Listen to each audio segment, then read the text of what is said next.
সাত সকালেই নদিয়া শান্তিপুর গোবিন্দপুর বাবলা বাইপাস 12 নম্বর জাতীয় সড়কে দুটি লরির সংঘর্ষে আহত 3। তাদের মধ্যে দুজনের অবস্থা আশঙ্কাজনক। তাদেরকে শান্তিপুর স্টেট জেনারেল হাসপাতালে ভর্তি করা হয়।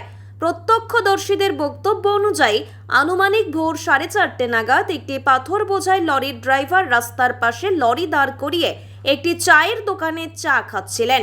ঠিক তখনই পেছন থেকে অপর একটি লরি এসে ধাক্কা মারলে পাথর বোঝাই লরিটির পাশে চায়ের দোকানের মধ্যে ঢুকে যায়। আহত হন চায়ের দোকানের মালিক সহ লরিতে থাকা 2 ব্যক্তি।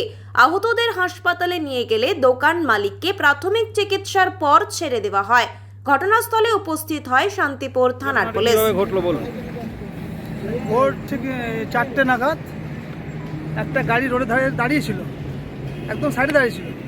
আর একটা লোড গাড়ি সে ঘুমিয়ে ঘরে তাকে পিছন থেকে ধাক্কা মেরে কার সঙ্গে দোকান, আমাদের দোকানের একদম ভেঙে নিচে নামিয়ে যায়। দোকানটি কাদের? দোকানটা আমাদের। আচ্ছা, দোকানে তখন কেউ ছিলেন? হ্যাঁ, আমার বাবা ছিল দোকানে।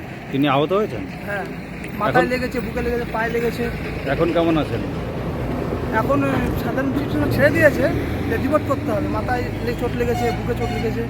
এটা লরিতে যারা ছিলেন তাদের মধ্যে কেউ আহত এরকম কোনো খবর আছে আপনার কাছে? হ্যাঁ, তাদেরও আহত হয়েছে। তাদেরকে আমাদের সব ছেলেপেলে সবাই মিলে বের করে দিয়ে হাসপাতালে নিয়ে গেছে। আচ্ছা, এখানে পুলিশ এসেছিল? হ্যাঁ, পুলিশ এসেছিল, পুলিশ দেখে গেছে,